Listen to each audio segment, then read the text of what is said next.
Hai semuanya teman-teman, welcome back to my YouTube channel.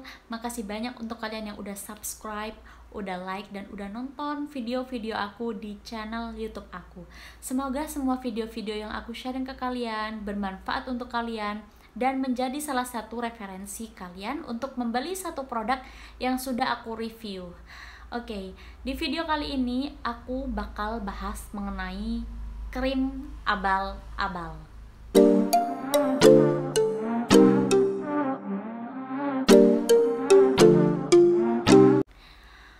Oke, teman-teman, fenomena krim abal-abal ini booming banget dan viral banget dibahas, terutama dengan munculnya Dr. Grant dan Dr. Richard Lee. Tentu kalian kalau sudah tahu tentang video-video Dr.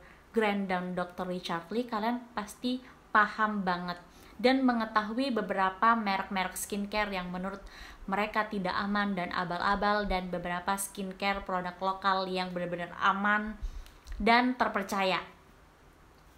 Oke, fenomena krim abal-abal ini sebenarnya aku pribadi tahunya itu sejak zaman SMA ya. Aku SMA kelas 2 itu sudah booming banget yang namanya krim pemutih. Oke, aku tuh SMA kelas 2 berarti aku SMA kelas 2 itu tahun 2011-2012. Nah, kalau kalian tahu tentang krim-krim pemutih itu sejak tahun berapa? Atau sejak sekolah pas apa? Kalian bisa komen di bawah. Kalau aku sejak SMA kelas 2, dimana fenomena krim-krim itu, sebelum kita mengetahui itu udah krim abal-abal, nah, itu krim pemutih itu bisa memutihkan kulit kita, wajah kita itu dalam 2 minggu. Setelah itu kalau nggak pakai kembali lagi, bahkan makin parah. Jadi itu bikin ketergantungan. Tapi prosesnya benar-benar instan banget, yang pada akhirnya pas zaman SMA itu banyak banget nih bermunculan cewek-cewek, cowok bahkan ada yang bener-bener tiba-tiba yang dulunya kusam atau hitam tiba-tiba putih aja, langsung berubah jadi putih, tapi beda banget sama kulit tangannya. Kalian jangan salfok ya, ini soalnya efek cahaya sih, jadi wajah sama tangan aku tuh beda. Padahal aku pakai lighting. Kalau nggak pakai lighting, kalian pasti tahu kalau memang dari dulu kulit wajahku tuh kusam dan lebih putih kulit tangan aku. Bener-bener, ini nggak maksud apa-apa. Tapi pas zaman SMA itu booming banget. Yang kakak-kakak kelas atau teman-teman seangkatan aku itu pada putih wajahnya, tapi tangannya hitam. Makanya pada waktu itu banyak banget teman-teman cowok yang cakep-cakep tuh pasti ngomongnya kayak gini. Aduh, gue kalau cari cewek tuh sekarang nggak mau lihat wajahnya, tapi mau lihat kakinya. Kalau kakinya putih oke. Katanya teman-teman cowok tuh kayak gitu. Kalau zaman kalian kayak gimana? Kalian bisa cerita juga dong di bawah biar seru gitu, kita sama-sama cerita. Nah, kenapa aku pribadi tahu dan paham banget nih masalah krim-krim yang pemutih ini? Karena aku pernah cobain juga. Kalau dulu aku cobain yang namanya SP dan krim SP, krim UV, ada 2 pokoknya. Dulu yang bener itu harganya cuma 11-12 ribu. Itu bener-bener booming banget nih ya. Aku mau kasih unjuk ke kalian bentuk krimnya kayak gimana. Ini produk-produk krim SP, krim UV ya. Ini kayak gini dulu tuh. Jadi produk-produknya krimnya kayak gitu. Kalian tahu produk itu apa enggak? Kalau kalian tahu, komen di bawah please. Bener-bener aku kayak pengen sharing gitu ke kalian. Nah, ini dulu kita nggak tahu nih kalau ini termasuk krim abal-abal. Nah, aku pernah cobain produk ini dan memang dalam 2 minggu itu prosesnya benar-benar bikin jerawat aku langsung sembuh. 2 minggu itu kulit aku ngelupas, dan setelah itu wajah aku tuh putih, bersinar, cerah, bagus pokoknya. Tapi setelah 2 minggu itu, ke 3 minggu, di minggu pertama ketika kulit aku sudah putih, tiba-tiba pas aku pakai, itu kan dipakainya malam ya sebelum tidur. Pas aku pakai, besoknya wajah aku tuh bengkak dan pokoknya kayak mau, aduh, bengkak, merah, aduh pokoknya alergi, kayak aduh nggak ngerti lagi. Pada waktu itu tuh kayak panik banget, ibu aku juga udah panik banget. Langsung ibu aku tuh cari air kelapa, cari air kelapa. Habis itu aku nggak masuk sekolah, aku sampai nggak masuk sekolah 2 hari. Wajah aku bengkak kayak balon, bener-bener itu bengkak banget kayak balon. Langsung aku cuci muka itu pakai air kelapa terus, alhamdulillahnya itu sembuh. Eh, sedikit gimana sih, sorry ya aku bahasanya campur Melayu gini nih kalau lahirnya di Malaysia nih. Lama-lama wajahku tuh ngempes, alhamdulillah. Aku tuh sebenarnya kayak udah kayak aduh, udah ini nih taruhan nyawa gitu loh, maksudnya kayak aduh aku nggak mau nih hidup kayak gini gitu. Alhamdulillah kempes. Terus habis itu wajah aku hitam, sewajah itu hitam, bener-bener itu bener-bener banget, aduh hitam. Abis itu ya udah, yang penting kempes, yang penting kembali semula. Ibunya aku kan sampai panik juga, dan akhirnya karena krim itu gitu loh, makanya pas kulit aku sensitif banget sih karena itu. Nah udah aku stop, benar-benar aku stop nggak pakai krim itu. Tapi nggak tahu kenapa di teman-teman aku yang lain itu nggak ada yang pernah ngalamin kejadian kayak gitu. Jadi teman-teman aku fine fine aja, sampai sepupunya aku juga. Aduh aku nyentumin ininya nggak sih, sepupunya aku dia pakai produk ini sampai dia lulus pun, sampai dia kuliah aman-aman aja. Aku nggak ngerti ya, itu mungkin karena aku itu kulitnya bener-bener kayak sensitif banget. Kalian kalau aku liatin foto uh, ini sepupunya aku, kalian pasti pangling banget nih.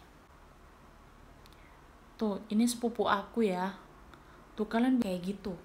Tapi dia fine fine aja, dia nggak apa-apa. Cuman sekarang kenapa dia sampai ke lengan-lengannya putih, jadi dia bener-bener nggak keluar rumah, nggak nyentuh matahari, bener-bener dia tuh pakai baju tuh yang panjang segini, pakai celana tuh panjang juga, karena dia gennya dari ibunya itu ada keturunan gen yang kulit putih, jadi dia bisa putih kayak gitu. Jadi dia bisa berubah dari hitam kayak gitu jadi bisa berubah putih kayak gitu. Itu benar-benar sepupu aku, dan dia pakai SP. Sekarang dia tuh udah stop karena tahu kalau itu benar-benar nggak aman, dan alhamdulillah dia nggak ada yang namanya flek. Dan dia berhenti pas dia tahu kalau dia hamil gitu, jadi dia takut kenapa-napa gitu.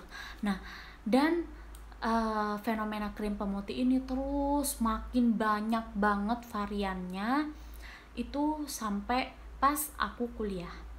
Oke, memasuki era kuliah. Nah pas kuliah itu booming banget yang namanya krim beauty rosa, yang bener-bener itu yang pakai itu wanita-wanita Arab yang cakep-cakep, mereka udah putih ya, terus wajahnya ditambah pakai krim beauty rosa itu malah makin kinclong. Kalian tahu nggak sih beauty rosanya? Aku juga kasih lihat, soalnya aku gini, kalau pas bikin video ada yang bilang, kak kalau ngomong itu dicantumin gambarnya biar kita tuh nggak ngayal, biar kita itu, aduh mohon maaf banget ya, aku nggak ngerti ngeditnya kayak gimana gitu loh. Ya udahlah ya, ini aku kasih lihat manualnya kayak gini, biar aku cuman cut aja kayak gitu. Pokoknya kalau beauty rosa ini, kalau pakai ini dia pasti wanita sosialita yang hits, atau anaknya pejabat apa, pengusaha apa kayak gitu. Karena bener-bener sepaketnya mahal banget pokoknya. Produk beauty rosa ini ya, tuh kan, kalau dulu itu tuh sepaketnya cuman dapat 3 sabun muka, krim malam, krim pagi, itu harganya udah 350-an, apalagi sepaket lengkap itu 500-an. Nggak tahu sekarang harganya berapa, nggak tahu sekarang ini bagaimana, nggak ngerti lah pokoknya ya. Ini yang aku cerita nih pengalaman aku ya, nggak tahu nih sekarang beauty rosa kayak gimana teman-teman, ada yang masih pakai apa enggak. Aku cobain lah nih pakai produk beauty rosa, karena kayak aku yakin deh kalau dulu SP dia kan murah ya gitu, jadi aku mau pakai yang mahal deh, mungkin wajah aku akan bagus gitu. Aku coba 350.000 khusus yang acne skin. Dapatnya krim malam, krim pagi, sama sabun wajah. Lagi-lagi dia aku nggak cocok, dan lagi-lagi krim malam dan krim paginya itu dia itu teksturnya 11-12 sama krim SPUV yang pernah aku pakai, tapi dia nggak yang terlalu bikin kulit aku tuh langsung ngelupas yang parah banget kayak krim SPUV tadi itu. Kalau Beauty Rosa dia masih slowly aja gitu ngelupasnya, tapi dia makin lama makin nambahin jerawat. Pertama satu di sini, nanti sembuh di sini pindah sini, sembuh sini pindah sini, sembuh sini pindah sini, di sini ada nanti tumbuh terus, tumbuh. Aku awalnya kan oh sembuh, besoknya ada, oh sembuh, besoknya ada, pas besoknya ada malah nambah. Akhirnya nggak cocok, stop Beauty Rosa. Terus ada lagi, aduh bener-bener aku tuh cobain banyak banget produk. Kalian yang kulitnya sensitif dan oily skin sama kayak aku, kalian pasti ngerasain itu. Karena kenapa? Karena benar-benar kayak Tuhan, kita yang orang yang jerawatan itu pasti ngerti nggak sih, nemu produk yang benar-benar amazing buat nyembuhin wajah kita, nyembuhin jerawat kita, tapi nggak bikin kulit kita kusam. Itu kayak udah dapat hidayah gitu nggak sih teman-teman. Setelah itu muncullah yang namanya produk temulawak, muncullah yang namanya produk Jasmine. Oh ya, dan sabunnya Beauty Rosa itu dia itu kayak sabun pepaya terus dicairin gitu loh. Aku ngerti sabun pepaya dari mana karena ibunya aku dulu dia itu pakai produknya RDL. Akhirnya aku pakai Jasmine, kalau Jasmine alhamdulillah jauh lebih baik daripada pakai produknya si Beauty Rosa. Cuman ya sama aja gitu loh, kayak oh ya udah sembuh, habis itu udah kembali lagi kayak sama aja gitu loh. Akhirnya aku stop. Produk temulawak juga 11-12. Terus habis itu kalau temulawak sabunnya nggak ngerti deh, aku lupa, tapi kalau krimnya krim malam krim pagi sama aja. Muncullah yang namanya MS Glow. Nah dulu nih ya, dulu MS Glow aku kuliah 2000 berapa ya itu ya, 2000 berapa ya gue lupa ya, tapi semester atas sudah mau lulus muncullah MS Glow.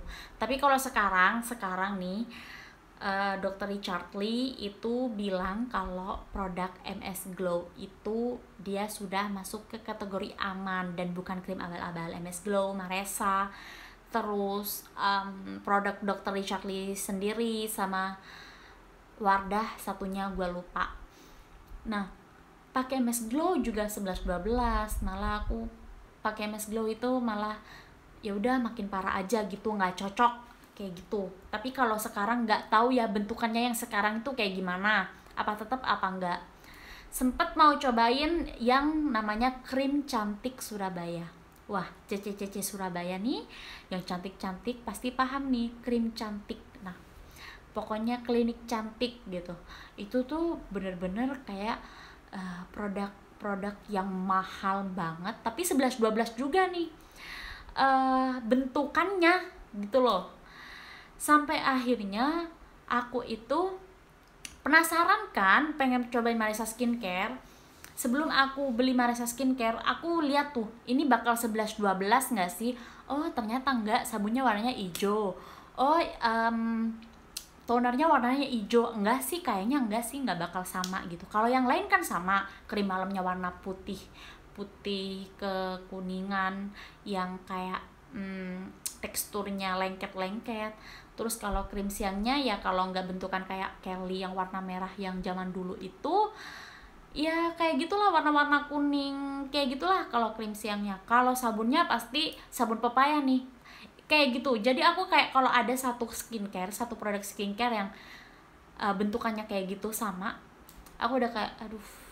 Nah si Marisa Skincare dia tuh promosinya bagus, semua artis, semua selebgram pakai itu dan langsung pakai ke wajahnya. Akhirnya aku tergiur buat cobain, dan akhirnya seperti apa reviewnya kalian bisa kepoin di YouTube, di video YouTube aku, yang video YouTube yang lainnya. kayak gitu. Itu pokoknya cerita dunia per krim-kriman dulu.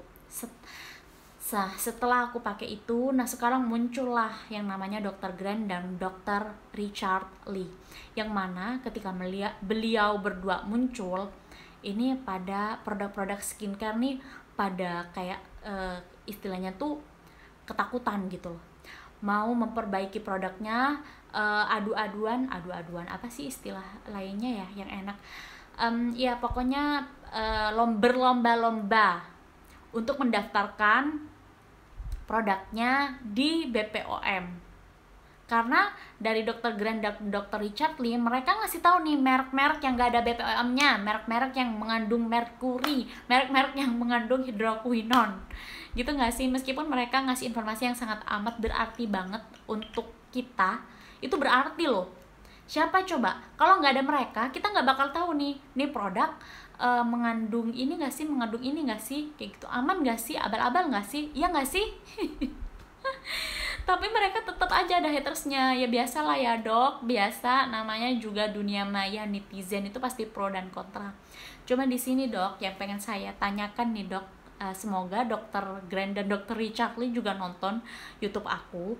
Kalau nggak nonton, kalian nih sebagai penonton, sebagai netizen yang maha segala-galanya di dunia sosial media, silakan tag mereka di video aku ini. Cuman masalahnya begini dok ya, kalau saya pribadi, umur saya 25 tahun, ini akan saya sampaikan ya di video ini mengenai krim abal-abal ini. Saya pribadi, saya usia 25 tahun, alhamdulillah sudah menemukan yang namanya krim yang bisa bantu untuk mengatasi jerawat. Alhamdulillah sudah ada yang namanya Klinik Alamanda. Kalian yang kepo, kalian bisa lihat juga di video lain di channel YouTube aku. Aku nggak bisa tuh yang caranya nyantumin di sini apa segala macam. Mohon maaf banget. Nah, mau cerita tentang ibu. Jadi ibuku ini kan dia dulu anggaplah korban krim abal-abal. Mereknya adalah RDL dan itu mereknya sudah di apa tuh namanya? Pokoknya produksinya diberhentikan gitu loh sama BPOM. Iya. Pokoknya sudah nggak boleh edar karena mengandung komposisi yang tidak baik, mengandung bahan-bahan kimia. Nah akhirnya ibunya aku ini galau mau pakai apa, mau cobain apa gitu loh. Pas cobain MS Glow makin hitam, cuman ibu itu nggak dijerawat, dia tuh flek. Setelah berhenti pakai produk RDL itu, dia tuh langsung flek hitamnya parah banget. Dan sekarang begini, ibunya aku itu pakai produk ini. Kalian tahu produk ini? Ini adalah produk Tabita. Dan beliau sudah pakai udah hampir berapa paket gitu. Dan alhamdulillahnya cocok. Alhamdulillahnya cocok dan memang flek hitamnya itu hilang. Cuman dilemanya adalah Dr. Richard Lee itu bilang kalau ini produk abal-abal. Memang di sini cuman menyantumkan merek, nggak ada komposisi, nggak ada BPOM. Tapi ke ibunya aku tuh cocok. Nah, pasti bakal ada yang komen, kalau tahu kak itu krim abal-abal, kenapa masih suruh pakai itu krim? Nggak takut nanti kulitnya kenapa-napa? Nggak takut sampai gimana-gimana? Aduh, semoga dijauhkan ya.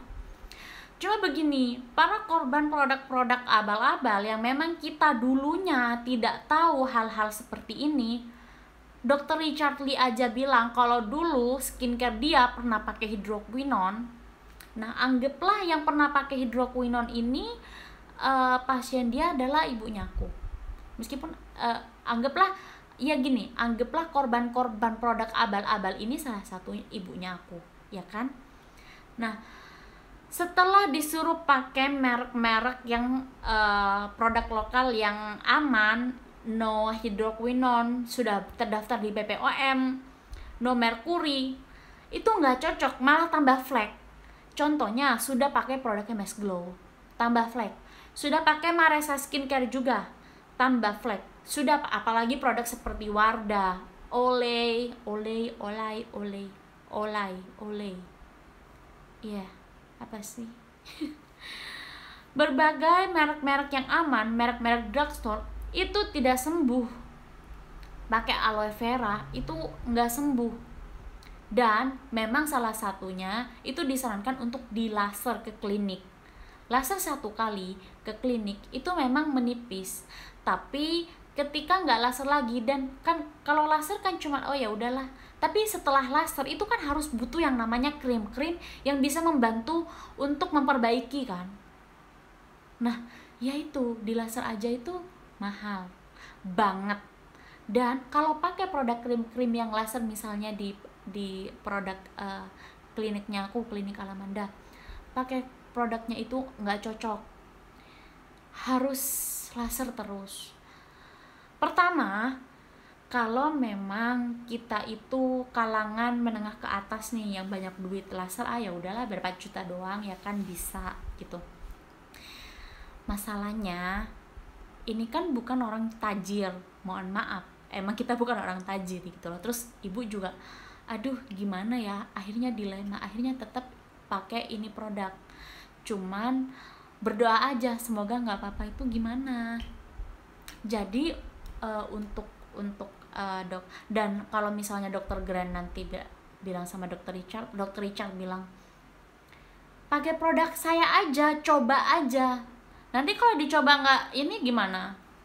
Jadi fenomena-fenomena seperti ini yang sebenarnya dilema bagi korban-korban krim abal-abal. Setelah itu kalau kita udah dikasih edukasi, dikasih informasi, setelah itu harus seperti apa kalau cobain produk yang aman istilahnya, tapi wajahnya rusak, itu harus bagaimana ya. Akhirnya juga nggak bisa nyalahin siapa-siapa juga gitu loh, kecuali ngasih informasi tapi setelah itu ada solusi. Tapi solusi yang diberikan ternyata tidak bermanfaat, itu harus gimana? Ngerti gak sih? Jadi dilema. Jadi ya mohon maaf banget kalau produk-produk seperti ini masih laku di pasaran, dan produk-produk seperti ini masih banyak banget yang pakai, makanya masih ada hatersnya.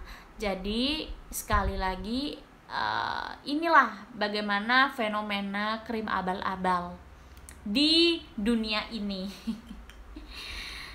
Ini bunyaku udah habis beberapa paket loh produk Tabita, karena bener-bener ngebantu dan bener-bener kayak ini bersih gitu.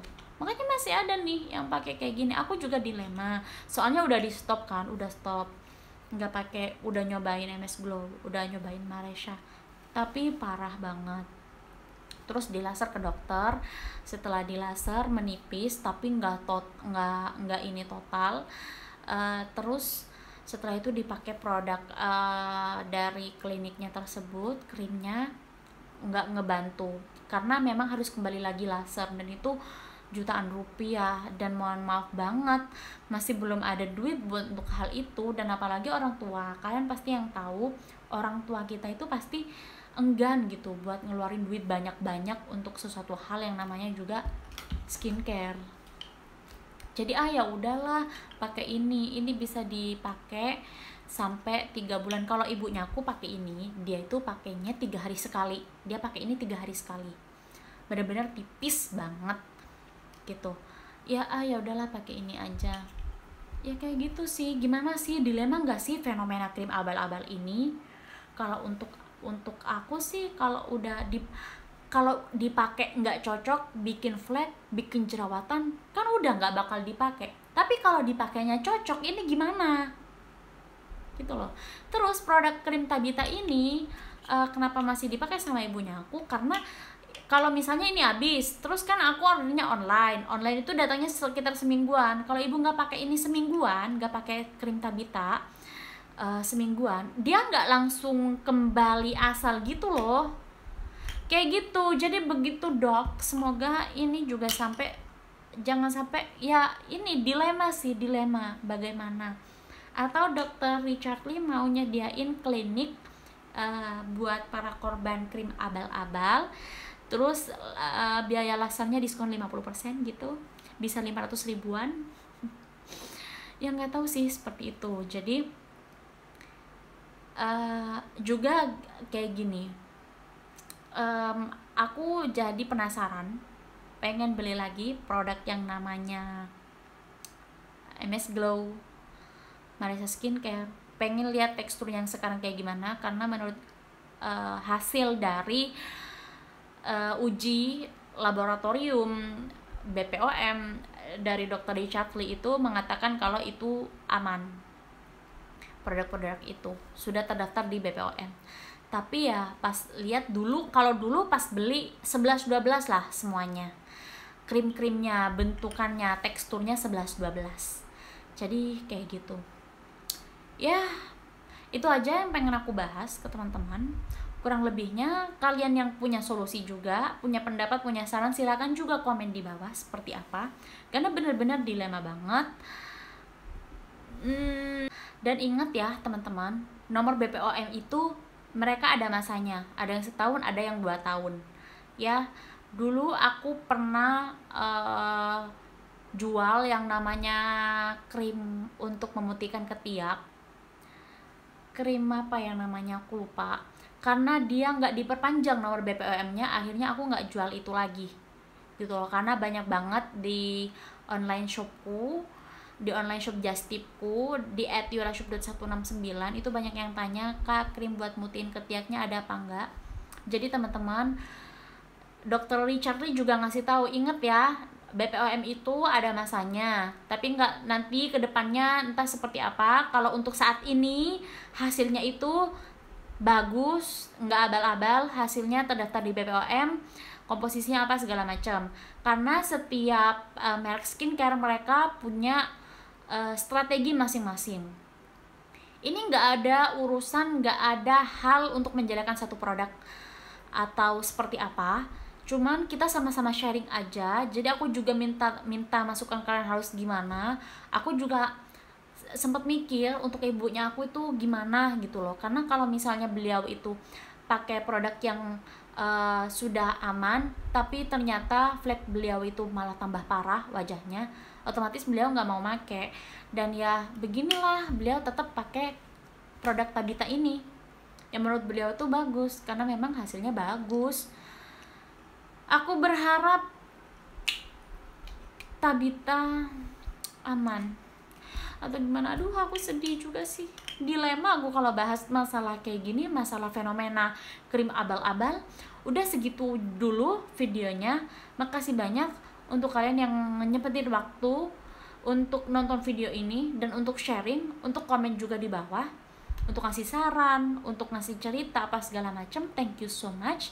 Jangan lupa kalian juga follow akun Instagram aku ya, @ayura.sr. Makasih banyak untuk kalian semua. Thank you so much untuk yang udah subscribe. Jika video-video yang aku sharing ke kalian bermanfaat, silahkan share sebanyak-banyaknya ke kalian semua. Kalau subscribernya nambah, aku malah makin bahagia gitu dan semangat untuk bikin video-video baru. Makasih banyak. Dah.